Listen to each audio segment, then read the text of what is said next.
Hi friends, welcome to our channel. ముందుగా అయితే అందరికి నమస్కారం అండి. ఆంధ్రప్రదేశ్ రాష్ట్ర వ్యాప్తంగా ఉన్నటువంటి విద్యార్థులకు మరియు వారి యొక్క తల్లులకు సీఎం చంద్రబాబు నాయుడు గారు అయితే ఒక అదిరిపే శుభవార్తను అయితే అందించడం జరిగిందండి. తల్లికి వందనం రెండో విడత నిధులు విడుదలపై అయితే సీఎం చంద్రబాబు నాయుడు గారు కీలక ప్రకటన అయితే చేయడం జరిగింది. తల్లికి వందనం రెండో విడత నిధులు 15,000 రూపాయలు ఎప్పుడు విడుదల కాబోతున్నాయి, ఎటువంటి అర్హతలు కలిగి ఉండాలి అనేటువంటి పూర్తి సమాచారం అయితే తెలియజేస్తానండి. ఈవెన్ ఇక్కడ స్కిప్ చేయకుండా చూడండి, అప్పుడే మీకు పూర్తి సమాచారం అర్థమవుతుంది. మన ఛానల్ ఎవరైనా ఫస్ట్ టైం చూస్తుంటే ఛానల్ చూసి కంటెంట్ నచ్చినట్లయితే సబ్స్క్రైబ్ చేసుకుని పక్కనే ఉన్న బెల్ ఐకాన్ అయితే ఆన్లో పెట్టుకోండి.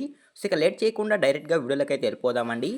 వీడియోలో భాగంగా ముందుగా చూసుకున్నట్లయితే ఆంధ్రప్రదేశ్ రాష్ట్రంలో సీఎం చంద్రబాబు నాయుడు గారు విద్యా విప్లవానికి సంబంధించి నాందు పలుకుతూ తల్లికి వందనం పథకంపై కీలక ప్రకటన అయితే చేయడం జరిగిందండి. ఎన్నికల సమయంలో ఇచ్చిన హామీ మేరకు సూపర్ 6 పథకాల్లో భాగంగా ఈ పథకాన్ని మరింత పటిష్టాత్మకంగా మరియు పారదర్శకంగా అమలు చేయాలని ప్రభుత్వం నిర్ణయించుకున్నట్లయితే సమాచారం. గతంలో ఉన్న నిబంధనల ప్రకారమే అర్హులైన ప్రతి విద్యార్థికి న్యాయం జరిగేలా చర్యలు తీసుకుంటున్నామని సీఎం చంద్రబాబు నాయుడు గారు అయితే ఓ సమావేశంలో అయితే తెలియజేయడం జరిగిందండి.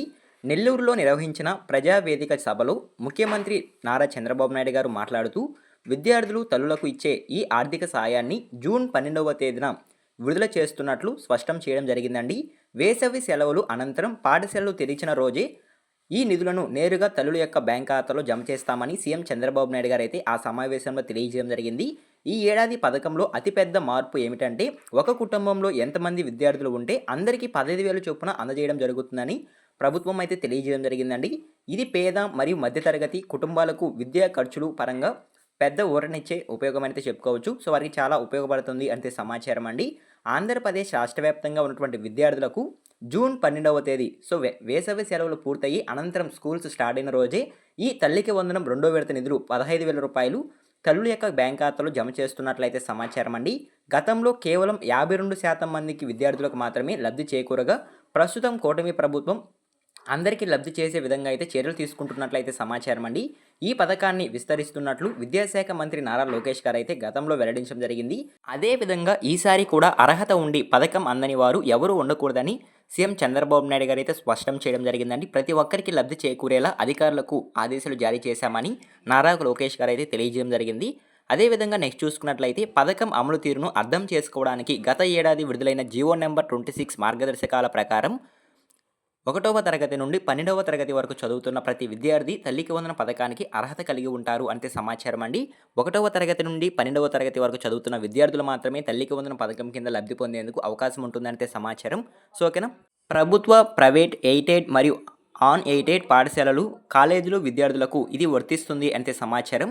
కేవలం ఐఐటి, పాలిటెక్నిక్ వంటి కోర్సు చదువుతున్న వారికి ఫీజు రివంబర్స్మెంట్ ద్వారా లబ్ధి చేకూరే అవకాశం అయితే ఉంటుంది. ఈ తల్లికి వందనం పథకం కింద లబ్ధి చేకూరేటువంటి అవకాశం అయితే ఉండదు. సో వాళ్ళు మాత్రం ఈ పథకానికి అనర్హులైతే సమాచారం అండి. సో ఓకేనా. అదేవిధంగా నెక్స్ట్ చూసుకున్నట్లయితే ప్రతి విద్యార్థికి మంజూరయ్యే 15,000 నుండి 2,000 రూపాయలు మినహాయించి మిగిలిన 13,000 రూపాయలు తల్లుల ఖాతాలో జమ చేయడం జరుగుతుంది అంటే సమాచారం అండి. ఈ మినహాయించిన సొమ్మును పాఠశాల మౌలిక సదుపాయాల కోసం, అభివృద్ధి కోసం ఉపయోగించబడుతుంది అంటే సమాచారం అండి. సో ఓకేనా, మీకు అర్థమైంది అనుకుంటున్నాను. అదేవిధంగా నెక్స్ట్ చూసుకున్నట్లయితే తల్లికి వందనం పథకం కింద లబ్ధి పొందాలంటే ఎటువంటి అర్హతలు కలిగి ఉండాలి అనేటువంటి పూర్తి సమాచారం అయితే తెలియజేస్తానండి.